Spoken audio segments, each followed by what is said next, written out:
بسم اللہ الرحمن الرحیم۔ السلام علیکم۔ کسی ملک کا ایک بادشاہ تھا جس کا نام گنجر تھا۔ گنجر بادشاہ کو ہیرے جواہرات جمع کرنے کا بہت شوق تھا۔ اس کے کام کے لیے اس نے دنیا کے سارے ملکوں میں اپنے آدمی بھیج رکھے تھے جو اس کے لیے لال و گوہر خرید کر اسے ارسال کرتے تھے۔ ایک مرتبہ اسے ایک سوداگر نے 9 لکھا ہار پیش کیا۔ اس ہار میں اس قدر خوبصورت ہیرے جڑے ہوئے تھے کہ دیکھنے والا اش اش کر اٹھتا۔ گنجر بادشاہ نے وہ ہار اس سوداگر سے خرید لیا اور محل میں جا کر اپنی 40ویں ملکہ کو پیش کر دیا۔ اس ملکہ کا نام شیوالی تھا اور وہ بے حد حسین تھی۔ شام کو ملکہ نے وہ ہار پہنا تو وہ فوراً گدی بن گئی۔ اس تبدیلی کا آنن فانن سارے محل میں شور مچ گیا۔ گنجر بادشاہ کو اطلاع ملی تو وہ دوڑا دوڑا ملکہ شیوالی کے پاس پہنچا اور اسے گدی بنا دیکھ کر چیخ پڑا، کس کی شرارت ہے یہ؟ کس بدبخت نے ہماری ملکہ کا یہ حال کیا ہے؟ اس نے فوراً دربار کے مہا جوتشی کو طلب کر کے پوچھا۔ مہا جوتشی وہاں بیٹھ کر حساب کرنے لگا۔ بادشاہ سلامت، ملکہ عالیہ کا یہ حال 9 لکھا ہار بیچنے والے سوداگر نے بگاڑا ہے۔ وہ سوداگر اصل میں جوہن جادوگر ہے۔ اس نے ملکہ کو حاصل کرنے کے لیے ایسا کیا ہے کیونکہ ملکہ کو وہ بہت پسند کرتا ہے۔ اس کا خیال ہے کہ گدی بن جانے کی وجہ سے آپ ملکہ کو اپنے محل سے نکال دیں گے، جس کے بعد وہ ملکہ کو اپنی وادی میں لے جائے گا اور دوبارہ انسان بنا کر شادی کر لے گا۔ جس وادی میں جوہن جادوگر رہتا ہے اس کا نام کپول ہے اور وہ سامنے والے پہاڑوں کے اس پار ہے۔ وہاں تک کسی انسان کا جانا بہت مشکل ہے۔ گنجر بادشاہ نے مہا جوتشی کے انکشاف سننے تو آگ بگولا ہو گیا۔ وہ اسی لمحہ جوہن جادوگر کو سزا دینے کے لیے محل سے روانہ ہو گیا۔ اپنی سرحد سے نکل کر جوں ہی اس نے گھوڑے کا رخ ان پہاڑوں کی جانب موڑا جن کے دوسری طرف کپول وادی تھی، اس کا گھوڑا یکایک مگرمچھ بن گیا، اسے کھانے کو دوڑا۔ گنجر بادشاہ نے بڑی مشکل سے اس مگرمچھ سے اپنی جان بچائی اور دوڑ کر پاس کے درخت پر چڑھ گیا۔ جو ہی وہ درخت پر چڑھا، اس درخت نے زور سے سیٹی مار کر ایک سمت کو دوڑنا شروع کر دیا۔ یہ سما دیکھ کر گنجر بادشاہ کے ہاتھوں کے طوطے اڑ گئے۔ درخت بھاگتا بھاگتا آخر ایک بڑے گہرے دریا کے کنارے پر پہنچ گیا، جہاں رک کر اس نے گنجر بادشاہ کو دریا میں گرا دیا۔ دریا کا پانی کالا سیاہ تھا اور بڑی تیزی سے بہہ رہا تھا۔ وہ گنجر بادشاہ کو بہا کر کہیں کا کہیں لے گیا۔ گنجر بادشاہ نے دریا سے نکلنے کے لیے بہت ہاتھ پاؤں مارے مگر اس کی ایک نہ جلی۔ آخر دریا کے پانی نے اسے ایک ایسے جزیرے پر پھینک دیا جس میں بھینس جتنے موٹے بچھو گھوم رہے تھے۔ ان بچھوؤں کو دیکھ کر گنجر بادشاہ کا رنگ اڑ گیا اور اسے یقین ہو گیا کہ اس کا آخری وقت آ پہنچا ہے۔ گنجر بادشاہ جوں ہی آگے بڑھا تو 2 بچھوؤں نے شیر کی ماند گرج کر اس پر حملہ کر دیا۔ قرب یہ تھا کہ وہ اسے ظالم نگل جاتے کہ عین اسی لمحے ایک بہت بڑا ناگ وہاں آ گیا جس نے چشم و زون میں دونوں بچھوؤں کو زندہ ہڑپ کر لیا۔ تبھی ایک بہت بڑی چیل گولی کی طرح نیچے آئی اور گنجر بادشاہ کو پنجوں میں دبوچ کر آسمان کی طرف لے اڑی۔ اس چیل نے گنجر بادشاہ کو ماتری جنگل میں جا گرایا۔ گنجر بادشاہ ابھی سیدھا ہی ہوا تھا کہ اس پر چونٹیوں نے حملہ کر دیا۔ یہ چونٹیاں آدم خور تھی اور انسان کو ایک ہی پل میں چٹ کر جاتی تھی۔ ماتری جنگل کے سارے جانور ان سے دور رہتے تھے۔ گنجر بادشاہ نے اتنی ڈھیر ساری چونٹیاں اپنی طرف آتی دیکھی تو سر پر پاؤں رکھ کر بھاگ اٹھا۔ چونٹیاں بھی اس کے پیچھے بھاگی، لگتا تھا کہ وہ اس کو کھا کر رہیں گی۔ پھر اس سے پہلے کہ چونٹیوں کا وہ کارواں گنجر کو چمٹتا، زوردار بارش ہونے لگی۔ بارش اس قدر زوردار تھی کہ ساری چونٹیاں گیلی ہو کر کیچڑ میں پھنس گئی اور ان سے چلنا مشکل ہو گیا۔ تب گنجر بادشاہ نے سانس میں سانس آئی اور وہ ایک جگہ بیٹھ کر سوچنے لگا کہ اب کیا کروں؟ کپول وادی میں کیسے جاؤں؟ پتہ نہیں وہ کدھر ہے۔ پہاڑ بھی نظر آنا بند ہو گئے تھے۔ سوچ کر اس نے واپس محل میں جانے کا فیصلہ کیا اور 100 مصیبتیں اٹھا کر پھر سے محل میں آ گیا۔ محل میں آ کر اس نے مہا جوتشی کو دوبارہ طلب کر کے کہا، جوتشی کوئی ایسا منتر بتاؤ جس کے ذریعے ہم کپول وادی میں جا سکیں۔ مہا جوتشی نے کہا، بادشاہ سلامت، کپول وادی کے ارد گرد جوہن جادوگر نے جادو پھیلا دیا ہے، اس لیے کوئی انسان وہاں نہیں جا سکتا۔ مہا جوتشی نے بڑا حساب کر کے کہا، میرے حساب کے مطابق کوئی 14 سال کا لڑکا اس وادی میں داخل ہو سکتا ہے۔ چنانچہ بادشاہ نے اسی وقت پورے ملک میں اعلان کرا دیا، جو 14 سال کی عمر والا لڑکا ہمارا یہ کام کرے گا، اسے منہ مانگا انعام دیا جائے گا۔ اس اعلان کو سن کر بے شمار لڑکے آئے۔ ان میں سے ایک کو بادشاہ اور مہا جوتشی نے پسند کر لیا۔ اس لڑکے کا نام ارسلان تھا۔ ارسلان بہت بہادر اور عقل مند تھا۔ اس نے جانے سے پہلے اپنے ماں باپ کو اس کام کے متعلق بتانا ضروری سمجھا۔ ابا حضور، ملکہ شیوالی کو جوہن جادوگر نے 9 لکھا ہار کے ذریعے سے گدی بنا دیا ہے، جس پر گنجر بادشاہ نے مجھ کو جادوگر کی اس حرکت کی سزا دینے کے لیے چنا ہے۔ چنانچہ میں کپول وادی میں جا رہا ہوں، آپ کی کیا رائے ہے؟ اس کے باپ نے اسے شاباشی دے کر کہا، بہت اچھی بات ہے یہ بیٹا، تم جوہن جادوگر کو سزا دینے ضرور جاؤ، پر اپنے ساتھ اپنے کتے کیٹو کو ضرور لے جاؤ۔ کیٹو تمہارے بہت کام آئے گا۔ ارسلان نے کیٹو کو ساتھ لیا اور کپول وادی کی طرف چل پڑا۔ پھر جوں ہی وہ ان پہاڑوں کے پاس پہنچا، کیٹو نے زور زور سے بھونکنا شروع کر دیا۔ ارسلان کو کیٹو کے بھونکنے پر بڑا غصہ آیا۔ اس نے اسے چپ رہنے کا اشارہ کیا، مگر کیٹو نے اور زور سے بھونکنا شروع کر دیا۔ ساتھ ہی وہ ارسلان کی شلوار منہ میں لے کر اسے ایک طرف کھینچنے لگا۔ آخر ارسلان مجبوراً اسی طرف چل پڑا جدھر کیٹو اسے لے جانا چاہتا تھا۔ کیٹو اسے ایک غار کے پاس لے گیا اور اسے اس غار میں گھسنے کے لیے اشارہ کرنے لگا۔ ارسلان نے کیٹو کے اشارے پر غار میں قدم رکھا تو پورے غار میں زلزلہ آ گیا۔ ارسلان کو ایسا لگا جیسے ابھی پورا پہاڑ اس پر گر پڑے گا۔ وہ دوڑ کر غار سے باہر نکلنے لگا، مگر کیٹو نے اسے روک دیا۔ کچھ دیر بعد زلزلہ بند ہو گیا اور وہ غار میں سفر کرنے لگا۔ کیٹو اس کے آگے آگے تھا۔ کافی آگے جانے کے بعد اس نے کسی کی خوفناک آواز سنی، کم بخت، اگر زندگی چاہتے ہو تو واپس بھاگ جاؤ، ورنہ مار مار کر برا حال کر دوں گا۔ ارسلان سمجھ گیا کہ یہ دھمکی جوہن جادوگر نے دی ہے، لہٰذا وہ بھی اونچی آواز میں بولا، کتے حرام زادے، میں تمہاری جان لے کر رہوں گا، پھر واپس جاؤں گا۔ ارسلان نے اب جوہن جادوگر کو جواب نہ دیا، بلکہ آگے بڑھنے لگا۔ آخر وہ غار کے باہر نکل آیا۔ یہاں سے کپول وادی شروع ہو گئی تھی۔ کچھ دور جا کر اس کے راستے میں ایک بہت اونچی پتھروں کی دیوار آ گئی، جسے دیکھ کر کیٹو چی چی کرنے لگا، اور ارسلان نے کیٹو کو پریشان دیکھ کر اسے آگے بڑھنے کا اشارہ کیا، مگر کیٹو نے خوف زدہ ہو کر آگے بڑھنے سے انکار کر دیا۔ کیٹو کے آگے بڑھنے سے انکار پر ارسلان کو بڑا غصہ آیا۔ اس نے سوچا کہ کیٹو جھوٹ بول رہا ہے، چنانچہ اس نے اس کی گردن پکڑ کر دیوار کی طرف دھکا دے دیا اور کہا، خواہ مخواہ نخرے نہ دکھاؤ، چلو اس دیوار کو توڑو۔ کیٹو جیسے ہی دیوار کے ساتھ لگا، ایک دم پتھر کا ہو گیا۔ یہ دیکھ کر ارسلان کا رنگ اڑ گیا اور وہ افسوس کے ساتھ ہاتھ ملنے لگا کہ کیوں میں نے کیٹو کو دیوار کی طرف دھکا دیا، مگر اب کیا فائدہ؟ جوہن جادوگر کا وار چل گیا تھا۔ اس نے کیٹو کو پتھر بنا کر ارسلان کو تنہا کر دیا تھا۔ اب اکیلے ارسلان کے لیے نمٹنا اس کے لیے آسان نہ تھا۔ اچانک جوہن کی آواز گونجی، اب سنو بے وقوف بچے، میں نے تم کو کہا تھا یہاں سے واپس چلے جاؤ، مگر تم نے انکار کر دیا۔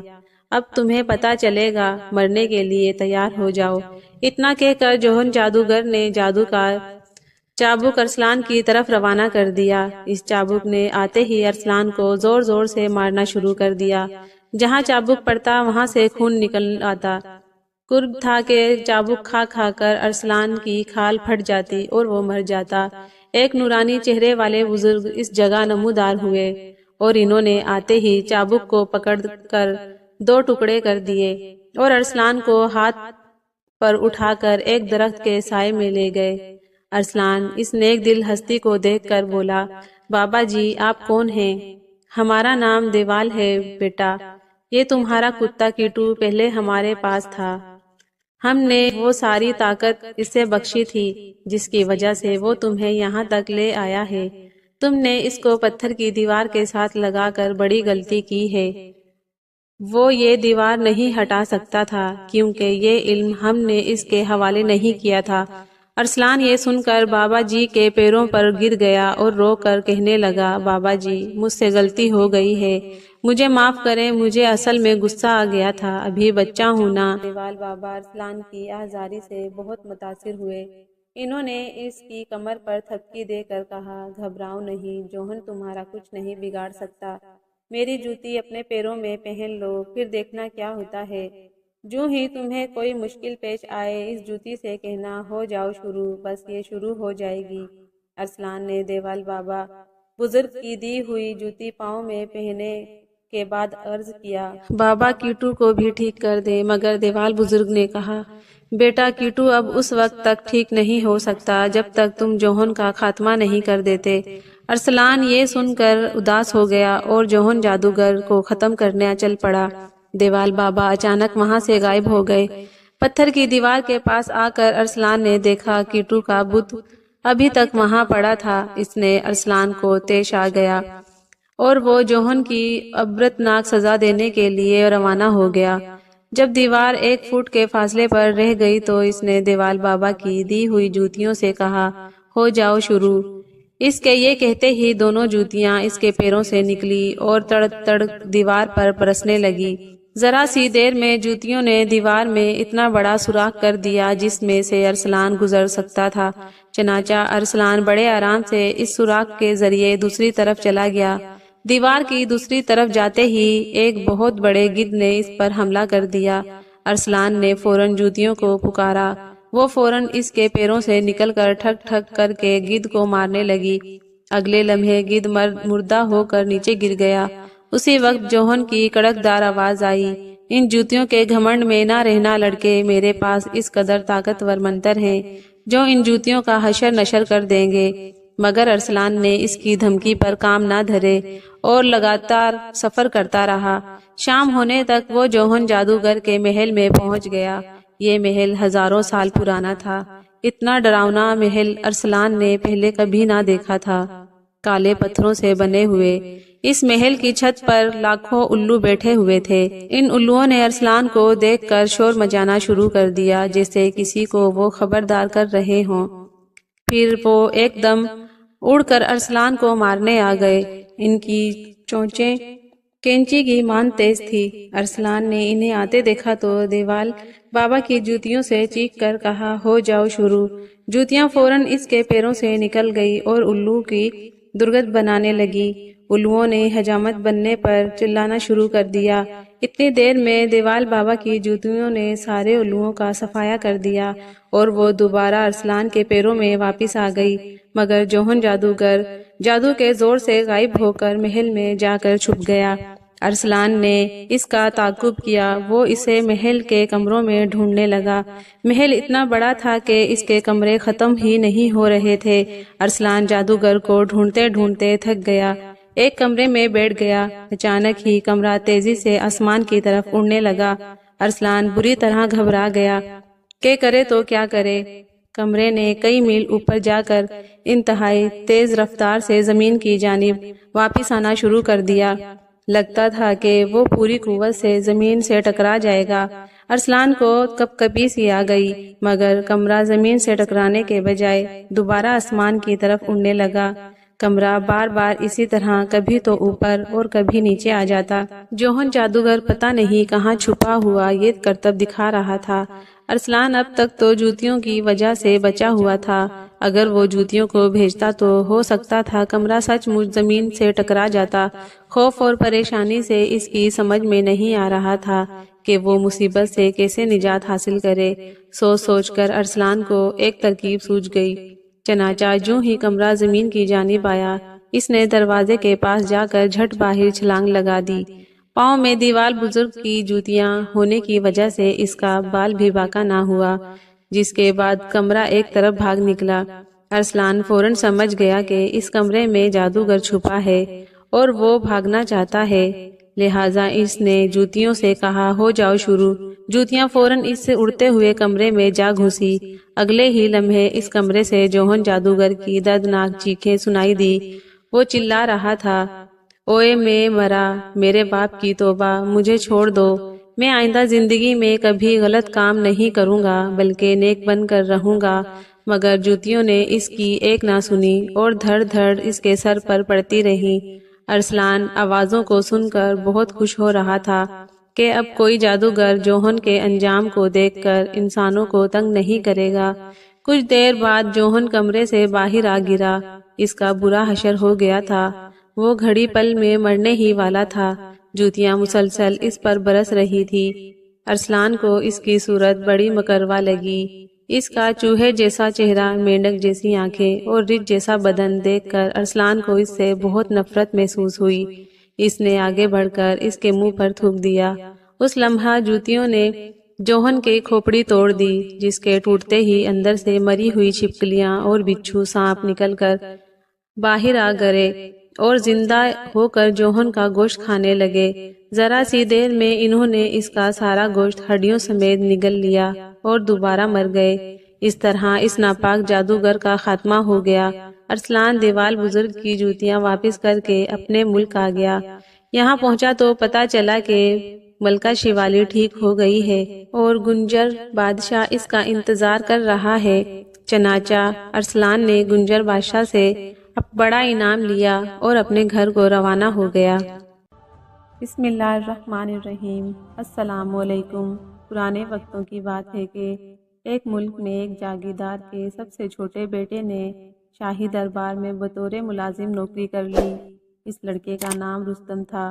لڑکا بہت حسین و جمیل اور عقل مند ہونے کے ساتھ ساتھ بہت بہادر بھی تھا۔ رستم اپنی اس نوکری سے بہت خوش تھا۔ اس کا خیال تھا کہ دربار میں نوکری کی وجہ سے وہ ملک کے تمام بڑے بڑے لوگوں سے مل سکے گا اور ہو سکتا ہے کہ اس کی قسمت بھی بدل جائے۔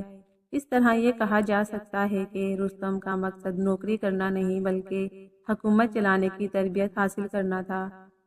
دربار میں اور دربار کے اوقات کے بعد رستم اپنے آپ کو ہر وقت چاق و چوبند رکھتا اور اپنے لباس کی صفائی ستھرائی پر خاص دھیان دیتا۔ اس کے چہرے پر ہر وقت مسکراہٹ پھیلی رہتی۔ اس کے انداز و اطوار میں چستی پائی جاتی اور وہ اپنا ہر کام بڑی دلچسپی سے کرتا، یعنی وہ کسی کو بھی کسی قسم کی شکایت کا کوئی موقع نہیں دیتا تھا۔ اس لیے دربار میں ہر شخص اس کی قابلیت کی تعریف کرتا اور کہتا کہ اس ہونہار لڑکے کی قسمت کسی وقت بھی بدل سکتی ہے۔ اس دوران ایک مرتبہ رستم نے بادشاہ کی سب سے چھوٹی شہزادی میوش کو دیکھا۔ رستم بھی اس جاگیردار کا بیٹا تھا۔ اس نے شہزادی سے بات کرنے کی کوشش کی مگر اس نے رستم کو ایک ملازم سمجھ کر ڈانٹ لگا دی۔ لیکن رستم نے آخر اس کو ایک دن بتا ہی دیا کہ وہ ایک جاگیردار کا بیٹا ہے۔ یوں شہزادی اس سے بات کرنے لگی۔ رستم شہزادی سے کہا کہ وہ اس سے شادی کرنا چاہتا ہے۔ شہزادی نے کافی سوچ بچار کے بعد اس کو کہا کہ رستم، یہ بات اپنے ذہن میں رکھنا کہ ہماری کبھی شادی نہیں ہو سکتی۔ میں 10 شہزادیوں میں سب سے چھوٹی ہوں اور میری شادی کا تو فی الحال کوئی بھی امکان نہیں ہے۔ پھر بھی میرے والد میری شادی صرف تم سے اس لیے کر سکتے ہیں کیونکہ تم ایک بڑے جاگیردار کی سب سے چھوٹے بیٹے ہو، مگر وہ بھی اس صورت میں کہ اگر تم محنت کرو اور ایک ایسی مرغی حاصل کر لو جو کہ سونے کے انڈے دیتی ہو، یا کسی جن کو قابو کرو اور اس کا دفن شدہ خزانہ حاصل کرو۔ اس کے بعد ہی مجھے یقین ہے کہ بادشاہ سلامت میری شادی تمہارے ساتھ کرنے پر آمادہ ہوں گے۔ رستم نے جوش اور دلوے کے ساتھ شہزادی کو کہا، ہاں ہاں، میں ضرور ایسا ہی کروں گا۔ اگر اس طرح بادشاہ سلامت کا دل جیتا جا سکتا ہے تو وہ بھی میں کر گزروں گا، بس تم میرے لیے دعا کرتی رہنا۔ چنانچہ اگلی صبح وہ اپنے ارادے کو انجام پہنچانے کے لیے نکل کھڑا ہوا۔ وہ چلتا رہا یہاں تک کہ وہ ایک جادو کے جنگل میں پہنچ گیا۔ جیسا کہ سب کو معلوم ہے کہ جادو کے جنگل میں ہر طرف جادو ہی جادو ہوتا ہے۔ جیسے ہی رستم نے درختوں کے درمیان چلنا شروع کیا تو اس نے دیکھا کہ ایک پھول کافی جھکا ہوا ہے۔ وہ رستم سے کہنے لگا، مجھے توڑ لو، مجھے توڑ لو، اگر تم اپنی دلی آرزو کو پورا کرنا چاہتے ہو تو مجھے توڑ لو۔ پھول نے ایک باریک آواز میں رستم سے کہا۔ پہلے تو رستم بڑا خوف زدہ ہوا کہ بھلا ایک پھول کس طرح بول سکتا ہے، مگر جب اس نے سنا کہ پھول اس سے کہہ رہا ہے کہ دلی آرزو پوری ہوگی تو اس نے جھک کر پھول کو توڑ لیا۔ پھول کو توڑنے کی دیر ہی تھی کہ زمین شک ہو گئی اور رستم نے دیکھا کہ اس کے سامنے چمکتی ہوئی سیڑھیاں تھی جو نیچے کی طرف جا رہی تھی اور ان سیڑھیوں کو سینکڑوں مشالوں نے روشن کر رکھا تھا۔ رستم نے اپنی تمام ہمت جمع کرتے ہوئے چمکتی ہوئی سیڑھیوں پر قدم رکھا اور دھیرے دھیرے نیچے اترنا شروع کر دیا۔ سیڑھیوں کے اختتام پر اس نے دیکھا کہ ایک نہایت خوبصورت خاتون کھڑی ہے جس نے سفید چمکتا لباس پہن رکھا ہے اور اس کے بال بے حد سنہری تھے۔ اس کے لباس میں ہیرے جڑے ہوئے تھے۔ ہیروں کی وجہ سے اس کا لباس بے حد چمک رہا تھا۔ رستم کو یقین ہو گیا کہ یہ پریوں کی ملکہ ہے۔ خوبصورت خاتون واقعی پریوں کی ملکہ تھی۔ جب رستم اس کے قریب پہنچا تو اس نے رستم سے کہا، یہ دروازہ میرے گھر کی طرف جاتا ہے جو کہ دریا کے اس پار ہے، مگر میں اپنے لیے کبھی بھی یہ دروازہ نہیں کھول سکتی کیونکہ مجھے اکثر انسانوں کی بھلائی کے لیے جانا پڑتا ہے۔ ایک دفعہ ایک بہت بڑی جادوگرنی نے مجھے یہاں پر ساقط کر دیا اور میری جادو کی چھڑی لے گئی۔ اگر تم صرف میری خاطر واپس جاؤ تو میں تمہاری ہر خواہش کو پورا کر سکتی ہوں، مگر مجھے پہلے اس پریشانی سے نجات حاصل کرنا ہے۔ میں ضرور واپس جاؤں گا، رستم نے دلیری کے ساتھ جواب دیا، صرف اس لیے کہ میں ایک مہربان خاتون کی مدد کرنا چاہتا ہوں۔ مجھے آپ صرف یہ بتائیں کہ مجھے کرنا کیا ہوگا۔ میں آپ کو یقین دلاتا ہوں کہ میں آپ کا کام ضرور کروں گا اور کبھی بھی آپ کو مایوس نہیں کروں گا۔ رستم کی بات سن کر پریوں کی ملکہ بولی، تم ایسا کرو کہ سب سے پہلے تھوڑا سا نمک لے آؤ، اس کے بعد اس جادو کے جنگل میں آگے بڑھنا شروع کر دو۔ تمہیں جلد ہی بڑی زوردار گرج سنائی دے گی۔ یہ گرج ایک بہت ہی شدید بھنور کی ہوگی۔ اس کی طرف جب تم دھیان دو گے تو تمہیں گرد و غبار اور کچرے کا ڈھیر دکھائی دے گا۔ یہ ایک ٹوٹے پھوٹے جھونپڑے کا کچرا ہوگا۔ تم نہایت آستگی سے اس جھونپڑے میں داخل ہو جانا۔ جب تم اس جھونپڑے میں داخل ہو جاؤ گے تو تم دیکھو گے کہ بھنور کی گرج دار آواز یکا یک بند ہو جائے گی اور اس بھنور میں سے ایک چڑیل نمودار ہوگی۔ وہ ایک زوردار ٹھوکر سے اپنے سیاہ جوتوں کو اتار پھینکے گی۔ جب وہ ایسا کرے تو تم جلدی سے اس کے پھٹے ہوئے پیر میں نمک بھر دینا اور بڑی ہی تکلیف میں اچھلنا شروع کر دے گی، کیونکہ نمک لگ جانے کی وجہ سے وہ کسی قسم کی حرکت کرنے سے معذور ہو جائے گی اور وہ اپنے پیر سے کسی طرح نمک صاف یا کھوج نہیں سکے گی۔ بہادر لڑکے، وہ تم سے درخواست کرے گی کہ تم اس کے لیے تھوڑا سا پانی لے آؤ تاکہ اس سے وہ نمک صاف کرے، مگر تم اس سے یہ کہنا کہ تم اس کے لیے ضرور پانی لے آؤ گے، مگر اس سے پہلے کہ وہ چڑیل تمہیں میری جادو کی چھڑی دے دے۔ اگر وہ جادو کی چھڑی تمہیں دے دے تو تم اس کے لیے پانی لے آنا۔ وہ چڑیل بڑے غصے سے چیخے اور چلائے گی، مگر آخرکار وہ تمہیں میری جادو کی چھڑی دے دے گی۔ جب وہ تمہیں جادو کی چھڑی پکڑا دے تو تم اس کے لیے ایک ڈول میں پانی لے آنا۔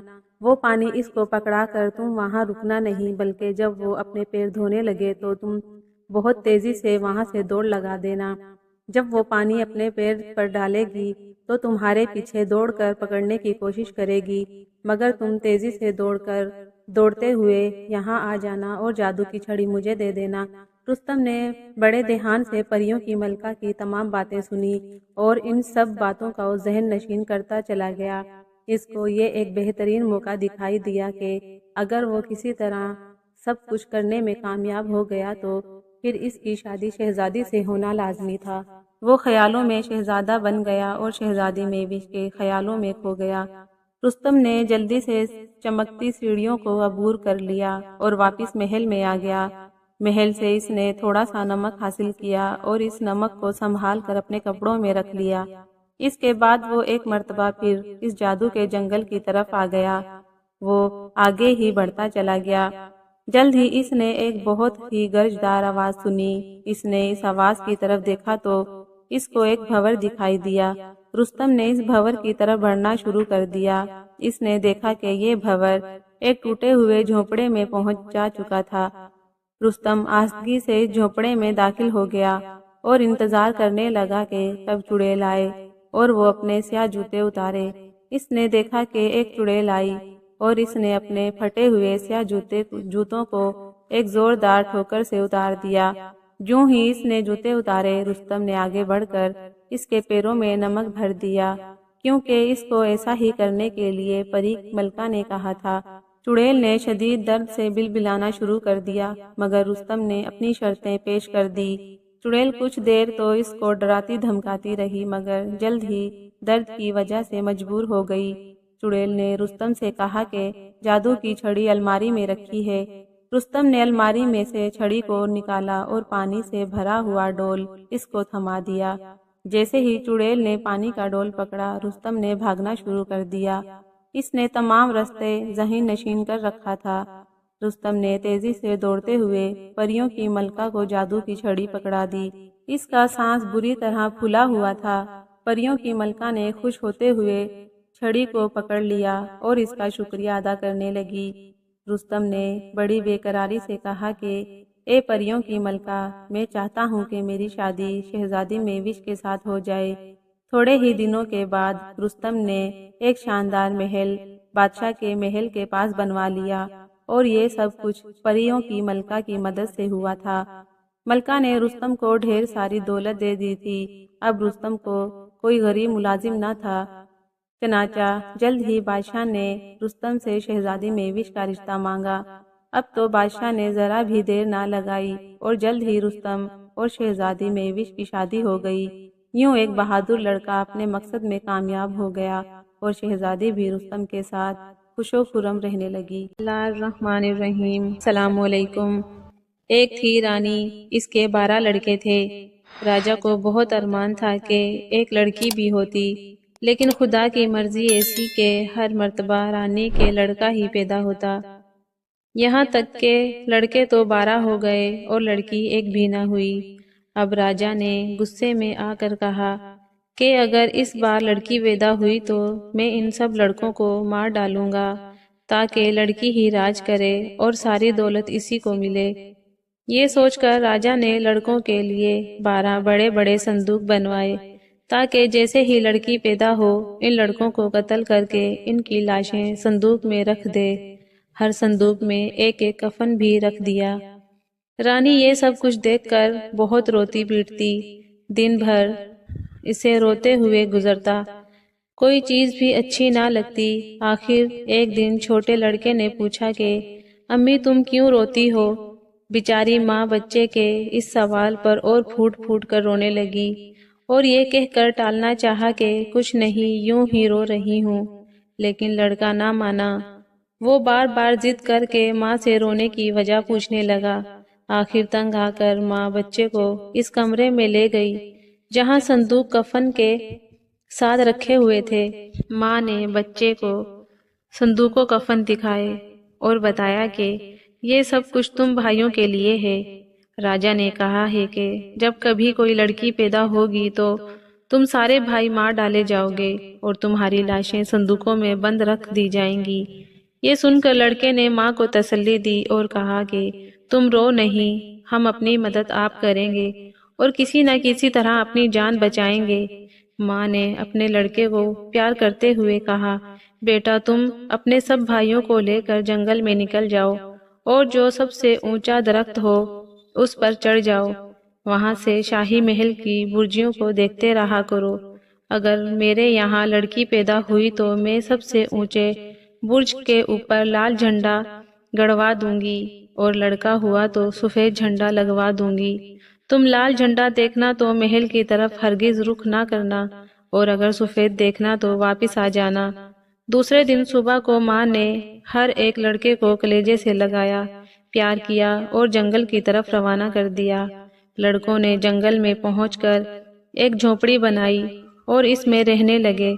ایک ایک دن ہر ایک لڑکا باری باری سے درخت کے سب سے اونچی شاخ پر چڑھتا اور شاہی محل کی طرف دیکھتا کہ سفید جھنڈا لہرایا یا لال۔ باقی دوسرے بھائی جنگل میں ادھر ادھر جاتے اور ہرن وغیرہ شکار کر کے لاتے۔ جس کا گوشت بھون کر رات کو سب بھائی کھاتے اور پھر کسی جھونپڑی میں سوئے رہتے۔ اسی طرح لڑکوں نے کئی برس جنگل میں گزارے۔ ایک دن چھوٹا بھائی درخت کی سب سے اونچی شاخ پر بیٹھا ہوا تھا کہ شاہی محل کی چوٹی پر لال جھنڈا لہراتا ہوا نظر آیا۔ وہ کانپ اٹھا اور سمجھ گیا کہ موت کے دن قریب ہیں۔ رات کو جب سب بھائی اکٹھا ہوئے تو چھوٹے بھائی نے لال جھنڈے کی خبر سنائی۔ سب بھائیوں نے مل کر صلاح مشورے سے یہ طے کیا کہ محض ایک لڑکی کی وجہ سے ہرگز اپنی جانیں نہیں دیں گے۔ جو بھی لڑکی اس جنگل میں نظر آئے گی ہم اس کا خون بہا دیں گے اور ہم اپنے زندہ رہنے کی پوری کوشش کریں گے۔ اس عرصے میں تمام بھائی تیر چلانا سیکھ گئے تھے۔ جنگل کی صاف ستھری ہوا، محنت مشقت اور ہرن اور چڑیوں کے تازہ گوشت نے ان کو مضبوط اور بہادر بنا دیا تھا۔ وہ بڑے سے بڑے وحشی جانور سے بھی نہ ڈرتے تھے اور بڑی خوشی سے جنگل میں اپنی زندگی بسر کرتے تھے۔ ایک رات کو کچھ پریاں سیر کرتی ہوئی اس جنگل کی طرف آ نکلی۔ انہیں یہاں لڑکوں کو دیکھ کر بڑا تعجب ہوا۔ پریاں جھوپڑی کے سامنے اتری اور انہوں نے ان سے حال پوچھا۔ لڑکوں نے انہیں سارا قصہ سنا دیا کہ کس طرح ان کا باپ ان کی جان کا دشمن ہے۔ پریوں کو لڑکوں پر ترس آیا اور انہوں نے راجکماروں کی سیر کے لیے ایک بڑا خوبصورت باغ بنایا اور رنگ برنگے خوبصورت پھول لگوا دیے۔ پریوں نے راجکماروں کے نام پر ایک گلاب کا پودا لگایا اور دعا دی کہ جب تک اس گلاب کے پھول تازہ رہیں گے راجکمار بھی خوش و خرم رہیں گے۔ صبح کو جب شہزادے سو کر اٹھے تو انہوں نے اپنے جھوپڑے کے سامنے یہ خوبصورت باغ دیکھا اور خوش ہو گئے۔ رانی کی جب لڑکی پیدا ہوئی تو راجا بہت خوش ہوا اور اس کو اور بھی زیادہ خوشی ہوئی کہ لڑکے پہلے سے ہی محل چھوڑ کر چلے گئے۔ لڑکی کی پرورش راجا نے بہت اچھی طرح شروع کی۔ ہوتے ہوتے وہ لڑکی بڑی ہو گئی، بڑی خوبصورت اور سمجھدار نکلی، اور سب سے بڑی بات تو یہ تھی کہ دل کی بڑی اچھی تھی۔ ایک دن لڑکی اپنے محل کے کمروں میں گھوم رہی تھی کہ ایک جگہ اس نے 12 قمیضیں دیکھی۔ قمیضیں ہاتھ میں لے کر اپنی ماں کے پاس دوڑتی ہوئی گئی اور پوچھنے لگی کہ امی جان یہ قمیضیں کس کی ہیں؟ ماں بیچاری اس سوال پر پھوٹ پھوٹ کر رونے لگی اور کہا بیٹی نہ پوچھو، لیکن لڑکی نہ مانی۔ ماں نے سارا قصہ سنا دیا۔ لڑکی باپ کے اس انوکھے فیصلے کو سمجھ نہ سکی اور اس نے ماں کو تسلی دی کہ تم رو نہیں، میں اپنے بھائیوں کو ڈھونڈ نکالوں گی۔ یہ کہہ کر شہزادی نے قمیض اپنے ساتھ لیے اور جنگل کی طرف روانہ ہو گئی۔ جب وہ جنگل میں پہنچی تو دیکھتی کیا ہے کہ اس کے بیچوں بیچ ایک جھونپڑی سی بنی ہوئی ہے۔ وہ جھونپڑی کے پاس پہنچی۔ جھونپڑی کا دروازہ اندر سے بند تھا۔ اس کی کنڈی کھٹکائی، اس پر اندر سے ایک خوبصورت نوجوان تیر کمان لے کر نکلا اور چاہا کہ لڑکی کو مار ڈالے، لیکن لڑکی نے کہا ٹھہرو، میری جان لینے سے پہلے 2 باتیں کر لو۔ لڑکا تم کون ہو اور کس لیے آئی ہو؟ شہزادی میں یہاں کی راجا کی بیٹی ہوں۔ میرے پیدا ہونے سے پہلے ہی میرے 12 بھائی گھر چھوڑ کر جنگل کی طرف روانہ ہو گئے تھے، کیونکہ میرے باپ نے یہ طے کیا تھا کہ جب میں پیدا ہوں گی تو وہ میرے بھائیوں کو قتل کر ڈالے گا۔ کل جب میں راج محل کے کمروں میں گھوم رہی تھی تو مجھے اپنے بھائیوں کی قمیضیں دکھائی دی۔ اب میں اپنے بھائیوں کی تلاش میں نکلی ہوں۔ ایک بار انہیں دیکھ لینے دو، پھر چاہے تو مجھے مار ڈالو۔ بتاؤ اس جنگل میں تم نے ان کو کہیں دیکھا ہے؟ لڑکا آنکھوں میں آنسو بھر کر تمہارا چھوٹا بھائی میں ہوں، باقی 11 بھائی شکار کھیلنے گئے ہیں، وہ شام تک لوٹ کر آئیں گے۔ یہ سنتے ہی لڑکی بھائی کے گلے لگ گئی۔ دونوں کی آنکھوں میں خوشی کے آنسو بھر آئے اور بہت دیر تک ایک دوسرے سے باتیں کرتے رہے۔ جب شام ہوئی تو چھوٹے بھائی نے اپنی بہن سے کہا دیکھو، ہم سب بھائیوں نے یہ قسم کھائی ہے کہ جس لڑکی کو بھی ہم پہلی مرتبہ دیکھیں گے اس کو مار ڈالیں گے، اس لیے تمہاری جان خطرے میں ہے۔ جب سب لوٹ کر یہاں آئیں گے اور تم کو دیکھیں گے تو مار ڈالیں گے۔ بہن کوئی حرج نہیں، اگر میرے بھائی مجھ کو مار کر خوش ہونا چاہتے ہیں تو میں اپنی جان خوشی سے دینے کے لیے تیار ہوں۔ بھائی نہیں نہیں، ہم اپنی بہن کی جان لے کر کبھی خوش نہیں ہو سکتے۔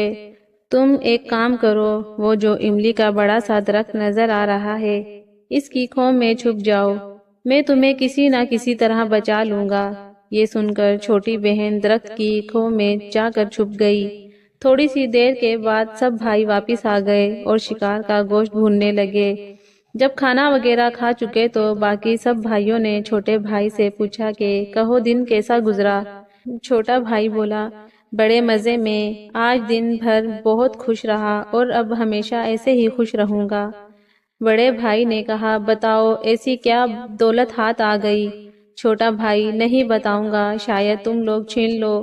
پہلے تو سب بھائی چھوٹے بھائی کی اس بات کو مذاق سمجھتے رہے، لیکن جب چھوٹا بھائی سچ مچ خوش نظر آنے لگا تو بڑے بھائیوں نے اور کریت کر پوچھا کہ آخر اس خوشی کی کیا وجہ ہے؟ چھوٹے بھائی نے کہا، ایک شرط پر بتاؤں گا، آپ سب وعدہ کریں کہ اگر کوئی لڑکی دکھائی دے تو اس کی جان نہ لوگے۔ سب بھائیوں نے قسم کھائی اور وعدہ کیا کہ ہم ہرگز نہ ماریں گے۔ اب چھوٹا بھائی دوڑ کر گیا اور درخت کی کھو سے بہن کا ہاتھ پکڑ کر نکال لایا اور سب بھائیوں کو بتایا کہ یہ ہماری بہن ہے اور ہم سے ملنے آئی ہے۔ تم بھائی اپنی بہن کو دیکھ کر بے حد خوش ہوئے اور ایک ساتھ جنگل میں خوشی خوشی رہنے لگے۔ دن کو سب بھائی شکار کو جاتے اور چھوٹی بہن جھونپڑی کی صفائی کرتی، کھانا پکاتی اور اپنے بھائیوں کی ہر طرح کا آرام پہنچاتی۔ ایک دن سب بھائی جھونپڑی کے سامنے بیٹھے ہوئے تھے۔ چھوٹی بہن اپنے تمام کاموں سے فارغ ہو کر ٹہلنے لگی۔ ٹہلتے ٹہلتے وہ اس خوبصورت باغ میں پہنچی جس کو پریوں نے بنوایا تھا۔ گلاب کے تر و تازہ پودے کھڑے تھے اور ان میں بڑے بڑے پھول لٹک رہے تھے۔ چھوٹی بہن نے اپنے دل میں سوچا کہ ہر ایک بھائی کو ایک ایک پھول لے جا کر دے، اس لیے وہ گلاب کے پودوں کے پاس گئی اور 12 پھول توڑے۔ جوں ہی اس نے پھول توڑے، 12 بھائی کوا بن کر اڑ گئے اور وہ باغ میں نظروں سے غائب ہو گئے۔ لڑکی حیران و پریشان کھڑی کی کھڑی رہ گئی۔ اس کی سمجھ میں کچھ نہ آیا کہ یہ کیا ہو گیا۔ تھوڑی دیر کے بعد اس نے دیکھا کہ وہ ایک گھنے جنگل کے اندر کھڑی ہے اور 12 کوے درخت پر بیٹھے ہوئے ہیں۔ وہ مارے ڈر کے کانپ گئی اور بے ہوش ہو کر زمین پر گر گئی۔ تھوڑی دیر بعد جب اس کو ہوش آیا تو اس نے دیکھا کہ ایک پری اس کے سرہانے کھڑی ہے اور کہہ رہی ہے کہ شہزادی، یہ تو نے کیا کیا؟ جو پھول تو نے توڑے ہیں وہ تیرے بھائی تھے۔ پھولوں کے ٹوٹنے کے ساتھ ہی وہ کوے بن کر اڑ گئے اور اب ادھر سے ادھر اڑتے پھریں گے۔ شہزادی، میری اچھی پری، بتاؤ کیا اب میرے بھائی مجھ کو نہیں مل سکتے؟ اگر نہیں مل سکتے تو مجھ کو بھی کوا بنا دو، میں بھی ان کے ساتھ اڑوں گی۔ پری، صرف ایک صورت یہ ہے کہ وہ تم 7 برس تک گونگی بن جاؤ۔ اس درمیان میں نہ ہنسنا نہ بولنا۔ اگر 1 سیکنڈ کے لیے بھی تم ہنسو یا بولو گی تو تمہارے بھائی تم کو کبھی نہ ملیں گے۔ جب 7 برس پورے ہو جائیں تو تم یہیں آنا، وہی باغ اور وہی گلاب کے پودے ملیں گے اور تمہارے بھائی تمہارے پاس ہوں گے۔ یہ کہہ کر پری ہوا میں غائب ہو گئی اور شہزادی گھاس پر خاموشی پڑی رہی۔ ایک شہزادہ جو جنگل ہی میں شکار کھیلنے آیا ہوا تھا، شکار کھیلتے کھیلتے ادھر آ پہنچا۔ دیکھتا کیا ہے کہ ایک خوبصورت شہزادی گھاس پر لیٹی ہوئی ہے۔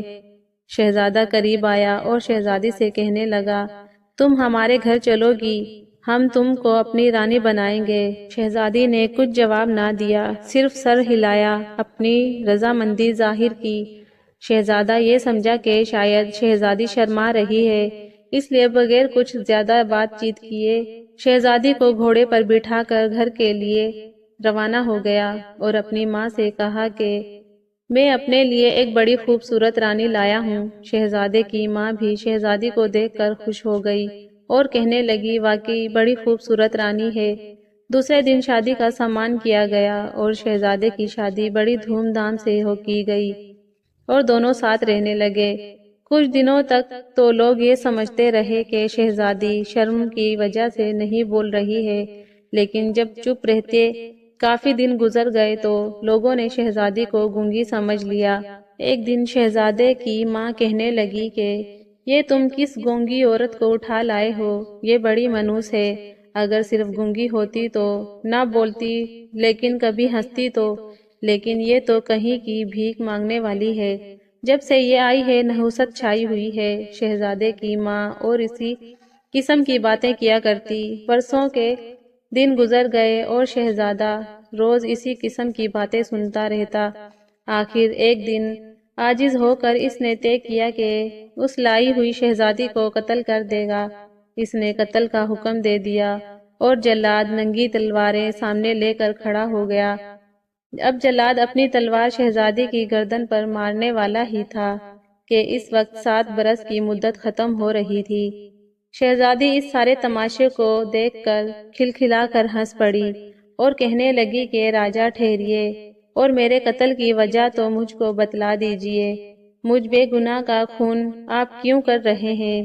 یہ آواز سنتے ہی جلاد کی تلوار فوراً رک گئی اور شہزادہ مارے خوشی کے اچھل پڑا۔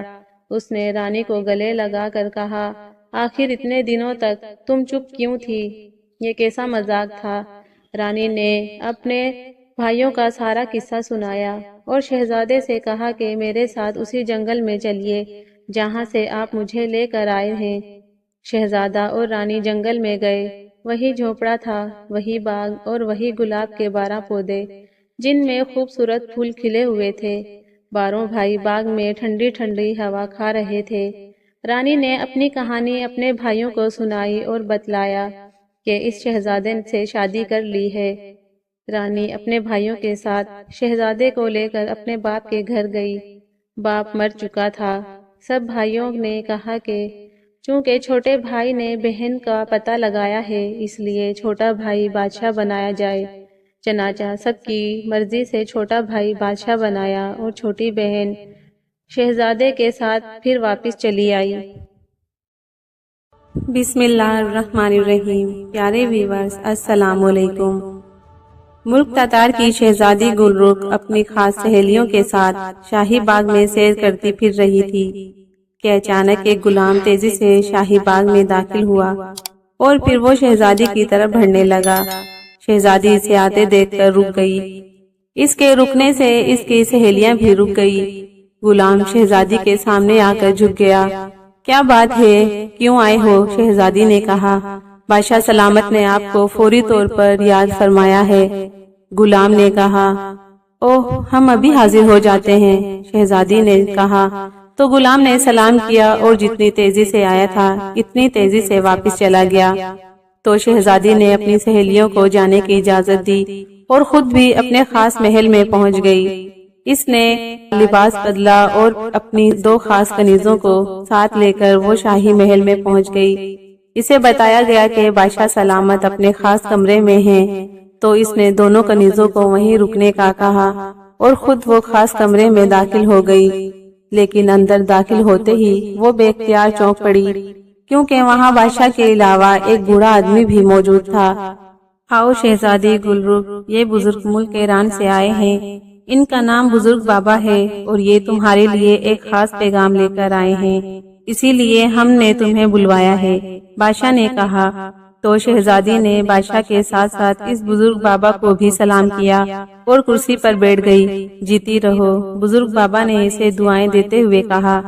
اب آپ خود ہی اسے بتا دیں، بادشاہ نے بزرگ بابا سے مخاطب ہو کر کہا۔ شہزادی صاحبہ، میں ملک ایران میں رہتا ہوں۔ میں ایک روز گھومتا پھرتا ایک پہاڑی علاقے میں چلا گیا تو وہاں میں نے ایک انتہائی خوبصورت محل دیکھا اور میں یہ محل دیکھ کر بے حد حیران ہوا کیونکہ اس جیسا خوبصورت محل اس سے پہلے میں نے کبھی نہیں دیکھا تھا۔ میں نے محل کے دربانوں سے معلوم کیا کہ یہ کس کا محل ہے تو انہوں نے مجھے بتلایا کہ یہ محل ایک بوڑھے جادوگر کا ہے جس کا نام تو کچھ اور ہے لیکن سب اسے بوڑھا جادوگر کہتے ہیں۔ میں نے محل میں داخل ہونے کی کوشش کی لیکن مجھے اندر نہ جانے دیا گیا۔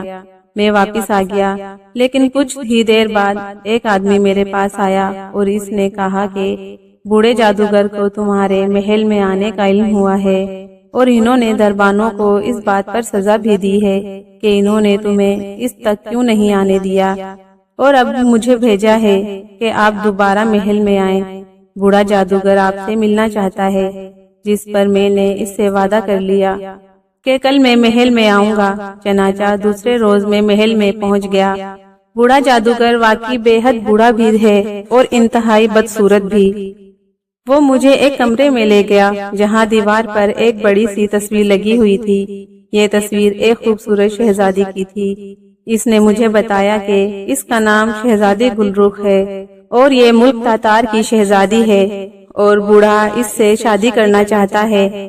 اس نے مجھے کہا کہ میں بادشاہ تاتار کے پاس جاؤں اور ان سے یہ بات کروں۔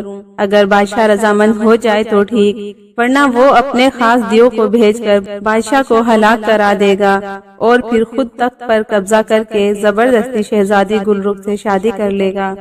میں نے اسے بے حد سمجھانے کی کوشش کی کہ وہ ایسا نہ کرے، لیکن وہ اپنی بات پر باضد رہا۔ اس لیے مجبوراً مجھے اس سے وعدہ کرنا پڑا اور اس وعدے کو نبھانے کے لیے میں یہاں حاضر ہوا ہوں اور بادشاہ سلامت نے اس لیے آپ کو بلایا ہے۔ آپ اس بارے میں بتائیں کہ کیا ہونا چاہیے۔ بزرگ بابا نے تفصیل سے بات کرتے ہوئے کہا، کیا وہاں واقعی میری ہی تصویر تھی؟ شہزادی نے حیرت بھرے لہجے میں کہا، ہاں شہزادی صاحبہ، وہ آپ ہی کی تصویر تھی۔ بزرگ بابا نے جواب دیتے ہوئے کہا، لیکن ہماری تو منگنی ملک ساسان کے شہزادے پرویز سے ہو چکی ہے اور آئندہ ماں شادی بھی ہے۔ کیوں ابا جان؟ شہزادی نے پریشان ہوتے ہوئے کہا، ہاں میں نے پہلے ہی بزرگ بابا کو یہ بات بتائی ہے۔ بادشاہ نے کہا، لیکن آپ کے انکار کے بعد وہ بوڑھا جادوگر بادشاہ سلامت کو ہلاک کر دے گا اور آپ سے زبردستی شادی کر لے گا۔ وہ جادوگر بھی ہے اور اس کے پاس ایک دیو بھی ہے جو انتہائی طاقتور ہے۔ بزرگ بابا نے کہا، آپ فکر مت کریں اور جا کر کہہ دیں اس بوڑھے جادوگر سے کہ میں اس کے منہ پر بھی تھوکنا پسند نہیں کرتی۔ شہزادی نے کہا اور اٹھ کر کھڑی ہوئی۔ پھر اس نے بادشاہ سے اجازت لی اور ان کے خاص کمرے سے نکل کر اپنے محل میں آ گئی۔ اس کے چہرے پر غصے کے تاثرات تھے۔ اس نے اپنے کمرے میں پہنچ کر زور سے تالی بجائی تو ایک کنیز اندر داخل ہوئی۔ خصوصی ایلچی روموں کو بلاؤ، شہزادی نے کہا تو کنیز نے سر ہلاتے ہوئے واپس چلی گئی۔ تھوڑی ہی دیر بعد دروازہ کھلا اور ایک دبلا پتلا نوجوان اندر داخل ہوا اور شہزادی کے سامنے جھک گیا۔ رومو، تم شہزادہ پرویز تک جلد از جلد کب تک پہنچ سکتے ہو؟ شہزادی نے کہا، شہزادی صاحبہ، آپ کا خادم راتوں رات تیز رفتار گھوڑے پر سفر کر کے صبح کو شہزادے کے حضور حاضر ہو سکتا ہے، جبکہ باقی تمام ایلچی 2-3 روز سے پہلے نہیں پہنچ سکتے۔ رومو ایلچی نے جواب دیا، تو جاؤ اور شہزادہ پرویز کو ہمارا پیغام دو کہ وہ فوراً یہاں آ کر ہم سے ملے، شہزادی نے کہا، اور اس کے ساتھ ہی اس نے اپنے گلے سے ایک قیمتی ہار اتار کر رومو ایلچی کو دے دیا۔ رومو ایلچی نے سلام کیا اور واپس چلا گیا۔ پھر دوسرے روز شام کو شہزادی کو اطلاع مل گئی کہ شہزادہ پرویز شاہی مہمان خانے میں پہنچ چکا ہے، تو اس نے شہزادے کو اپنے خاص کمرے میں بلوایا۔ کیا بات ہے شہزادی، تم نے اس طرح کیوں بلوایا ہے؟ کیا کوئی خاص بات ہو گئی ہے؟ شہزادہ پرویز نے کمرے میں داخل ہوتے ہی کہا۔ وہ ایک خوبصورت نوجوان تھا۔ ہاں شہزادے، ہماری شادی خطرے میں ہے، شہزادی نے کہا تو شہزادہ پرویز بے اختیار اچھل پڑا۔ وہ کیسے؟ کیوں؟ شہزادے نے حیرت بھرے لہجے میں کہا تو شہزادی نے اسے بزرگ بابا سے سنی ہوئی ساری بات تفصیل سے بتا دی۔ میں اس بوڑھے جادوگر کا خاتمہ کر دیتا ہوں تاکہ نہ رہے گا بانس نہ بجے گی بانسری، شہزادے پرویز نے غصیلے لہجے میں کہا۔ لیکن کیسے کرو گے؟ اس کے پاس انتہائی طاقتور دیو ہے اور پھر وہ جادوگر ہے، نہ تم دیو سے لڑ سکتے ہو اور نہ ہی تمہیں جادو آتا ہے، شہزادی نے پریشان ہوتے ہوئے کہا۔ تم فکر مت کرو، ہمارے ملک میں ایک بزرگ بابا رہتا ہے، وہ بہت نیک آدمی ہے اور وہ مجھ سے بے حد پیار کرتا ہے۔ میں جا کر اس سے بات کرتا ہوں، وہ ضرور میری مدد کریں گے، شہزادہ پرویز نے کہا۔ میں بھی تمہارے ساتھ جاؤں گی، شہزادی نے کہا تو شہزادے نے اسے روکنے کی بے حد کوشش کی، لیکن شہزادی گلرخ نے ضد پکڑ لی تو مجبوراً شہزادے کو اس کی بات ماننی پڑی۔ پھر بادشاہ سے اجازت لے کر وہ دونوں ملک ساسان پہنچ گئے۔ شہزادہ پرویز شہزادی گلرخ کو ساتھ لے کر ایک پہاڑی علاقے میں پہنچ گیا۔ وہاں ایک کھلے غار میں ایک بزرگ بیٹھا عبادت میں مصروف تھا۔ دونوں نے اندر جا کر انہیں سلام کیا۔ آؤ شہزادہ پرویز اور شہزادی گلرخ کیسے آنا ہوا؟ بزرگ نے مسکراتے ہوئے کہا اور ساتھ ہی پیار سے ان دونوں کے سر پر ہاتھ پھیرا تو شہزادے نے ساری بات بتا دی۔ ہاں، تمہاری بات درست ہے، شہزادی کے والد کی زندگی خطرے میں ہے اور تمہاری شادی بھی، جب تک اس بوڑھے جادوگر کو ہلاک نہ کیا جائے۔ لیکن اس بوڑھے جادوگر نے اپنی جان اس دیو کے جسم میں ڈال رکھی ہے، کیونکہ اسے یقین ہے کہ اس طاقتور دیو کو کوئی ہلاک نہیں کر سکتا۔ بزرگ بابا نے کہا، آپ ہماری مدد کریں بزرگ بابا، دونوں نے منت بھرے لہجے میں کہا۔ ہاں، میں ضرور تمہاری مدد کروں گا، بزرگ بابا نے کہا، اور اس کے ساتھ ہی انہوں نے مسلے کا کونا اٹھایا اور نیچے سے ایک خنجر نکال کر شہزادے کو دے دیا۔ یہ خنجر رکھ لو، اس خنجر کی مدد سے تم اس دیو کے سر پر موجود بالوں کی لمبی چوٹی کو کاٹ دینا۔ اگر تم ایسا کرنے میں کامیاب ہو گئے تو اس دیو کی ساری طاقت ختم ہو جائے گی اور پھر تم اس خنجر کی مدد سے اسے آسانی سے ہلاک کر سکو گے، اور اس کے ہلاک ہوتے ہی بوڑھا جادوگر بھی خود بخود ہلاک ہو جائے گا، کیونکہ اس کی جان اس دیو میں ہے، بزرگ بابا نے کہا۔ لیکن بزرگ بابا، کیا اس جادوگر کو پہلے سے یہ بات معلوم نہیں ہو جائے گی اور وہ پہلے سے جادو کر کے کہیں شہزادے کو ہلاک نہ کر دے؟ شہزادی گلرخ نے کہا، نہیں، اسے اس دیو کی طاقت پر پورا بھروسہ ہے، اسے یقین ہے کہ اسے کسی صورت ہلاک نہیں کیا جا سکتا اور نہ ہی اس کے بالوں کی چوٹی کو کسی چیز سے کاٹا جا سکتا ہے، اور یہ واقعی ہی درست بھی ہے، کیونکہ اس دیو کے جسم پر اور اس کے بالوں پر کسی ہتھیار کا اثر نہیں ہوتا، صرف یہ خاص خنجر ہے، یہ کام کر سکتا ہے، اس لیے میں نے تمہیں یہ خنجر دیا ہے۔ بزرگ بابا نے سمجھایا تو دونوں نے بزرگ بابا کا بے حد شکریہ ادا کیا، اور پھر ان سے اجازت لے کر وہ دونوں غار سے باہر آئے، اور دوسرے روز وہ دونوں گھوڑوں پر سوار ہو کر اس پہاڑی علاقے کی طرف بڑھ گئے جہاں بوڑھے جادوگر کا محل تھا، اور پھر محل کے سامنے پہنچ کر شہزادے نے شہزادی کو ایک طرف چھپنے کا کہا اور خود وہ تیز تیز قدم اٹھاتا محل کے بڑے دروازے کی طرف بڑھ گیا۔ خنجر اس نے اپنی کمر کے ساتھ چھپا کر باندھ لیا تھا۔ میرا نام شہزادہ پرویز ہے اور میں بوڑھے جادوگر کو ہلاک کرنے آیا ہوں، شہزادہ پرویز نے محل کے سامنے پہنچ کر اونچی آواز میں کہا تو محل کا دروازہ کھلا اور ایک دیو باہر آ گیا۔ اس دیو کے سر پر ایک لمبی سی بالوں کی چوٹی تھی، اس کی بڑی بڑی مونچھیں تھی، اس نے صرف ایک زیر جامہ پہنا ہوا تھا، اس کا جسم بے حد مضبوط اور طاقتور تھا، اس کا سر پہلوانوں کی طرح گنجا تھا اور صرف سر کے درمیان بالوں کی ایک لمبی سی چوٹی تھی، اس کی کلائیوں میں بھی سونے کے موٹے موٹے کڑے تھے۔ تم آئے ہو بوڑھے جادوگر کو ہلاک کرنے، میں ابھی تمہاری چٹنی بناتا ہوں، دیو نے انتہائی غصیلے لہجے میں کہا۔ خبردار، اگر تم آگے بڑھے تو، شہزادے نے فوراً ہی کمر سے بندھا ہوا خنجر ہاتھ میں لیتے ہوئے کہا، اس چھوٹے سے خنجر سے مجھے ہلاک کرو گے؟ واہ واہ، تم تو واقعی بھولے شہزادے ہو، دیو نے کہا لگاتے ہوئے کہا، اور اس کے ساتھ ہی اس نے جھپٹ کر شہزادہ پرویز کی کمر ایک ہاتھ سے پکڑی اور اوپر اٹھا لیا۔ شہزادہ تو خود یہی چاہتا تھا کہ دیو اسے اوپر اٹھائے تاکہ اس کا ہاتھ دیو کی چوٹی تک پہنچ سکے، ورنہ تو دیو اس سے اتنا اونچا تھا کہ اس کا ہاتھ کسی صورت بھی اس کے سر تک نہ پہنچ سکتا تھا۔ ادھر شہزادی نے جب دیکھا کہ دیو نے شہزادے کو اس طرح پکڑ لیا ہے تو اس کے چہرے پر گہری اداسی کے تاثرات ابھر آئے۔